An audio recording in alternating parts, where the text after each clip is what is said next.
Hi everyone, welcome to Spectator Reviews channel. So the video in the first test day 3 review day 4 review பார்க்குறோம். ஆப்டஸ் பர்த்தில் இந்த match நடந்துகிட்டு இருக்குது. So Jaiswal KL ராகுல் continue பண்ணாங்க. 172க்கு no loss, 57 run leading India. 57 ஓவர்களில் in fact 218 leading India. So continue பண்ணாங்க. முதல் சில ஓவர்கள் ஜெய்ஸ்வால் கொஞ்சம் டெஸ்பரேட்டாக அடிக்க ட்ரை பண்ணார், பட் லக்கிலி அவுட் ஆகலை. ஸோ 201 ரன் பார்ட்னர்ஷிப் முதல் விக்கெட்டுக்கு 63 ஓவர்களில் கேஎல் ராகுல் அவுட் ஆனார். 77 ரன் 176 பாலில். அன்ஃபார்ச்சுனேட்லி லேக் ஆஃப் கான்சன்ட்ரேஷன், ஏன்னா நிறைய பால்ஸ் அவரும் ஃபேஸ் பண்ணியிருக்காரு நேற்றையிலேருந்து. So 5 boundary. ஸ்டார்க் பாலில் விக்கெட் கீப்பர் கேட்ச் கொஞ்சம் லோ கேப்டாச்சு, பட் நல்ல கேட்ச் பிடிச்சார். ஸோ தென் ஜெய்ஸ்வால் மற்றும் படிக்கல் கண்டினியூ பண்ணாங்க. அந்த செஷனில் அதுக்கு மேலே விக்கெட்ஸ் விழலை. ஸோ செஞ்சுரி அடித்தார். ஜெய்ஸ்வால் பார்த்திங்கன்னா 100 சிக்ஸர் அடித்து கம்ப்ளீட் பண்ணார். ஸோ ஃபஸ்ட் செஷன் முடியும் போது 141 நாட் அவுட், 264 பாலில் 12 பவுண்ட்ரி 3 சிக்ஸர்.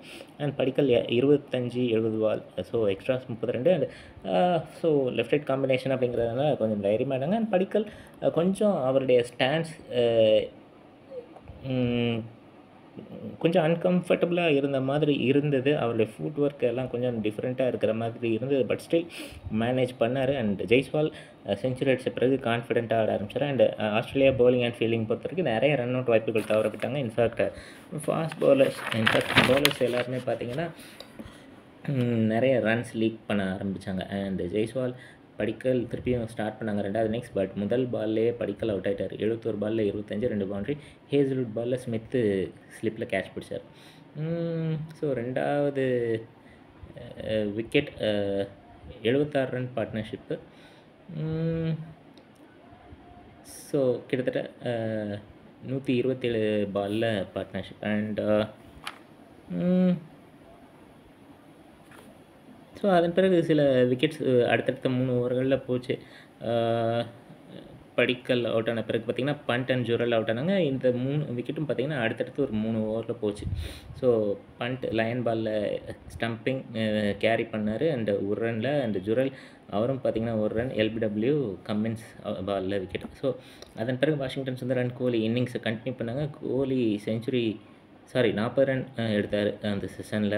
74 பாலில் 2 boundary 1 sixer. And Washington Sundar 41 பாலில் ஒரே ஒரு சிக்ஸர் மட்டும் அடித்தார். ஸோ 40 எக்ஸ்ட்ராஸ் போட்டிருந்தாங்க ஒட்டு மொத்தமாக.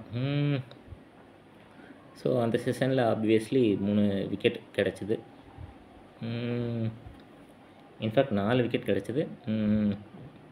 Michelle Marsh, Hazlewood, Lyon, Cummins wickets எடுத்திருந்தாங்க. ஸோ ஜெய்ஸ்வால் விக்கெட் விழுந்தவுடனே ஒரு மினி கொலாப்ஸ் ஏற்பட்டது, பட் ஸ்டில் ஃபீல்டிங்கில் கொஞ்சம் கஷ்டப்பட்டாங்க. ஸோ அடுத்து பார்த்திங்கன்னா ஃபைனல் செஷனில் வாஷிங்டன் சுந்தர் அவுட் ஆனார். லயன் பாலில் இறங்கி அடிக்க ட்ரை பண்ணார். 29 ரன் 96 பாலில் லயன் பாலில் போல்டு. அதன் பிறகு நிதிஷ்குமார் ரெட்டி ஒரு அதிரடி 38, 27 பாலில் 2 சிக்ஸர் 3 பவுண்டரி. அண்ட் கோலி அதை 2 செஞ்சுரி கம்ப்ளீட் பண்ணார் 148 பாலில். ஆஸ்திரேலியாவில் அவருடைய 7வது செஞ்சுரி. ஒட்டுமொத்தமாக இன்டர்நேஷ்னல் செஞ்சுரி அப்படின்னு பார்க்கும்போது 81வது international century. So 2 sixer 8 boundary. So அதன் பிறகு டிக்ளரேஷன் நடந்தது. மொத்தமாக 55 எக்ஸ்ட்ராஸ், 487க்கு 6, 134.3 ஓவர். ஸோ லயன் மட்டும் 2 விக்கெட். மற்றபடி ஸ்டார்க், கம்மின்ஸ், மார்ஷ் 3 பேரும் விக்கெட் எடுத்திருந்தாங்க. ஸ்டார்க், கம்மின்ஸ், மார்க், ஹேசல்வுட் 4 பேரும் விக்கெட்ஸ் எடுத்திருந்தாங்க. ஃபீல்டிங் பொறுத்த வரைக்கும் கடைசி செஷனில் கொஞ்சம் கம்பேக் பண்ண அதன் காரணமாக விக்கெட் கிடச்சிது. So 534 target. இன்றைக்கி கிட்டத்தட்ட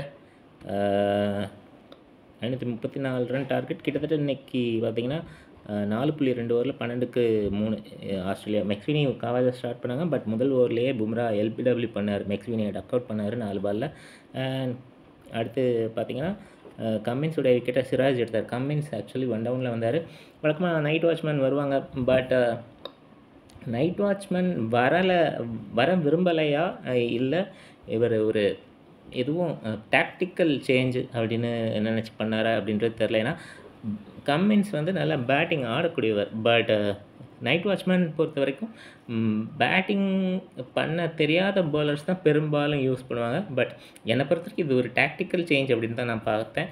பட் 2 ரனில் கமின்ஸ் அவுட் ஆகிட்டார். பும்ரா பாலில் ஸ்லிப்பில் கோலி கேட்ச். தென் லபுஷேன் அடுத்த ஓவர்லேயே பார்த்தீங்கன்னா 3 ரனில் அவுட் 5 பாலில்.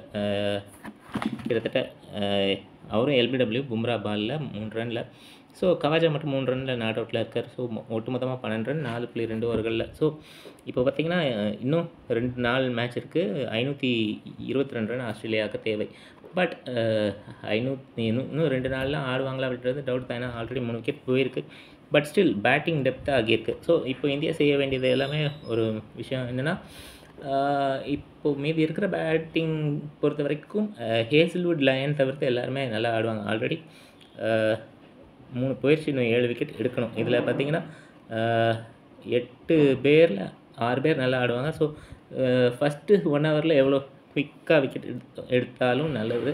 ஸோ ஃபஸ்ட் செஷனில் விக்கெட் எடுக்க விடலைன்னா இந்தியா தோற்றுருவாங்க அப்படின்னு சொல்ல மாட்டேன். பட் மேட்ச் நல்லா ஆட முடியும். பேட்டிங் பொறுத்த வரைக்கும் வேரியபிள் பவுன்ஸ் இருக்கும் நாளைக்கு. பட் ஸ்டில் பேட்டிங் ஆட முடியும் ஆஸ்திரேலியாவால். ஸோ அதனால் ஃபஸ்ட்டு ஒரு 1 ஹவரில் நிறைய விக்கெட்ஸ் எடுத்துட்டாங்க அப்படின்னா முதல் செஷன்லேயே மேட்ச் முடிஞ்சிடும். ஸோ இல்லைனா கொஞ்சம் இந்தியாவுடைய வெற்றி தள்ளி போகும். பார்க்கலாம் என்ன நடக்கும். அதர் சைட் ஆஸ்திரேலியா பொறுத்த வரைக்கும் இப்போ பார்த்திங்கன்னா கவாஜா நாட் அவுட்டில் இருக்கார். ஸ்மித் வருவார் நெக்ஸ்ட்டு. ஸோ 2 பேருமே ஸ்பின்னர்ஸ் நல்லா ஆடக்கூடியவங்க. ஸோ ஏர்லி விக்கெட்ஸ் எடுக்கணும். ஸோ அவங்க 2 பேர் ரொம்ப நேரம் நிற்கிறதுக்கு வாய்ப்பு இருக்குது. பார்க்கலாம் என்ன நடக்க போகுது அப்படின்றத. என்னை பொறுத்த வரைக்கும் நாளைக்கு ஒரு எண்ட் ஃபாஸ்ட் bowling அண்ட் ஒரு end maybe Washington Sundar try பண்ணலாம் அப்படின்னு நினைக்கிறேன். பார்க்கலாம் என்ன நடக்க போகுது அப்படின்றத. உங்களுடைய கருத்துக்கள், ப்ரெடிக்ஷன்ஸ் கமெண்ட் செக்ஷன் பதிவிங்க. உங்களுக்கு இந்த வீடியோ பிடிச்சிருந்தால் லைக் பண்ணுங்கள், ஷேர் பண்ணுங்கள், கமெண்ட் பண்ணுங்கள், சப்ஸ்கிரைப் பண்ணுங்கள். இந்த வரைக்கும் சப்ஸ்கிரைப் பண்ணாதவங்க சப்ஸ்கிரைப் பண்ணிட்டு பக்கத்தில் இருக்கிற பெல் ஐக்கானை கிளிக் பண்ணுங்கள். நான் வீடியோஸ் போடும்போது நோட்டிஃபிகேஷன்ஸ் வரும். தேங்க்யூ ஸோ மச் ஃபார் வாட்சிங்.